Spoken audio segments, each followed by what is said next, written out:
So mga tol, alam na nga po ng karamihan na nagkaharap na nga po kanina lang sa unang pagkakataon itong si social media star Ryan Garcia at former K1 champion Rokia Anpo sa ginanap na press conference. Unang paghaharap nila mga tol, nagkainitan na po agad ang dalawa. Sinuwag po kasi ni Rokia Anpo itong si Ryan Garcia, kaya gumanti si Garcia mga tol at sinuwag din si Rokia Anpo. So parang nga po silang mga kambing mga tol na nagsusuwagan. Muntik pa nga pong maggaya si Rokia Anpo mga tol kay Jake Paul, kung saan sinampal ni Mike Tyson sa weigh-in itong si Jake Paul. Buti na lang nakapagpigil si Ryan Garcia at hindi niya itinuloy ang pagsampal dito kay Anpo. Pero mainit talaga itong si Rokia Anpo mga tol. Hindi pa nasiyahan, tinulak pa si Garcia. Makikita po sa face off mga tol na sobrang laki talaga nitong si Rokia Anpo.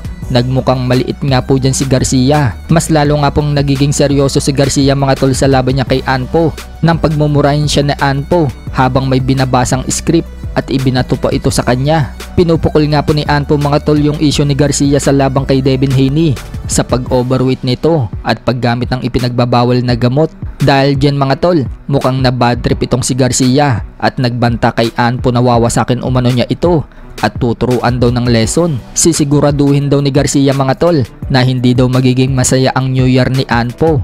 Knockout daw talaga ang sasapitin nito sa kanya. Habang kumpiyansa naman si Anpo mga tol na kaya umano niyang talunin si Garcia at ipapakita daw yan sa harap ng buong manonood. Sa isang video naman mga tol, nagbanta si Rokia Anpo kapag nandaya daw si Garcia at gumamit ulit ng ipinagbabawal na gamot o kaya ibibreak daw nito ang rules. Sisipain daw niya si Garcia.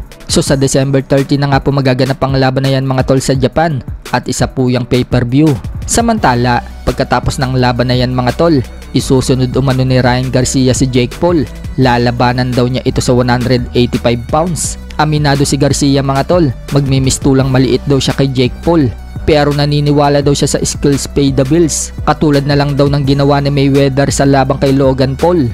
At kung ang ipapakita daw ni Jake Paul sa labang katulad ng labang kay Mike Tyson, naniniwala daw si Garcia mga tol na ina-knockout daw niya si Jake Paul sa round 4 or round 5. Dagdag pa ni Garcia mga tol, gusto din daw niya makipag-rematch dito kay Devin Haney at Gervonta Tank Davis. Sa kabilang banda naman mga tol, nagbitaw nga din po ng banta si Australian Sam Goodman kay Naoya Inoue. Wika po kasi ni Sam Goodman sa isang report, gusto umano niya mawala ng malay si Inoue sa laban nila. So ibig sabihin mga tol, papatulugin ni Sam Goodman si Inoue. So kung nakabangon pala itong si Inoue mga tol sa laban nila ni Luis Nery nang tamaan siya ng kaliwa ni Luis Nery sa round 1. Pagdating pala kay Sam Goodman mga tol, papatulugin pala nito si Inoue. Bukod dyan, sinabi din ni Sam Goodman mga tol, patatalsikin din umano niya ang mouth guard ni Inoue. So marami naman po ang natawa at hindi naniniwala na kayang gawin ni Sam Goodman na patulugin si Inoue. Wika nga po ng mga fans mga tol, paano daw niya mapapatulog si Inoue?